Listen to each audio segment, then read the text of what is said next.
Direk Daryl Yap, may tahasang mensahe para sa mga nang babash sa ina ni Carlos Yulo na si Mrs. Angelica Yulo.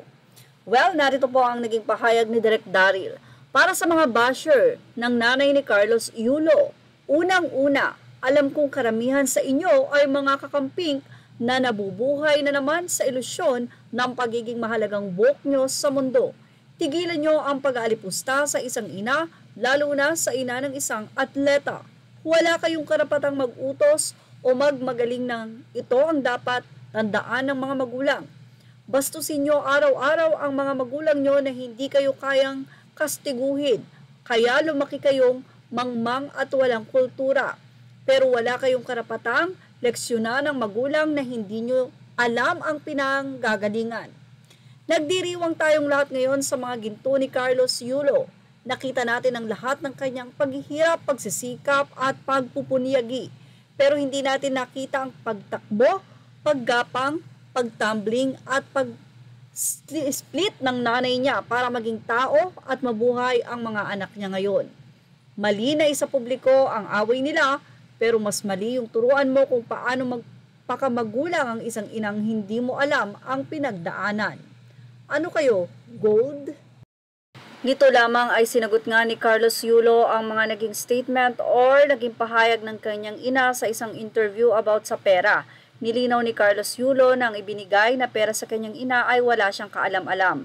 At ito nga daw ay hindi niya alam kung magkano ang halaga. Dahil sa pagkakaalam niya, mas malaki pa ito sa sinabi ng ina sa statement nito na 70,000.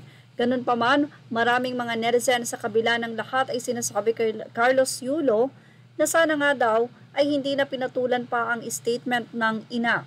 Sa kabilang banda, dapat daw ay mahalin niya ito. May mga netizen naman ang nagsasabi na very toxic daw ang ina ni Carlos Yulo dahil noon pa man ay tila hindi na nga ito nakasuporta sa anak. Anyway, sabi nga natin ganun at ganun pa man, tama yung sinabi ni Direk Daryl Yap. Noong panahon na nasa sanggol pa lang itong si Carlos Yulo, yung paggapang, yung pagtakbo, yung pag-aalaga, iyan ang hindi matatawaran na ngayon ay girlfriend niyang si Chloe. Si Chloe ay nakasama niya nang malaki na si Carlos, hindi na alagain, kumikita, habang ang kanyang ina ay nakasama niya nung siya ay kailangan pang lagyan ng diaper, hugasan ang kanyang katawan, paliguan kapag siya ay nag-poop. So maraming bagay na nagigising siya sa madaling araw at kailangan gumising din ng kanyang ina. Yan yung mga bagay na hindi mo matatawaran sa iyong ina na walang katumbas na halaga. At yan ang ating showbiz na update. Ano masasay nyo about dito? Ilagay na ang inyong opinion sa ating comment section. Images or all credit to the rightful owners. Thank you for watching Showbiz Now.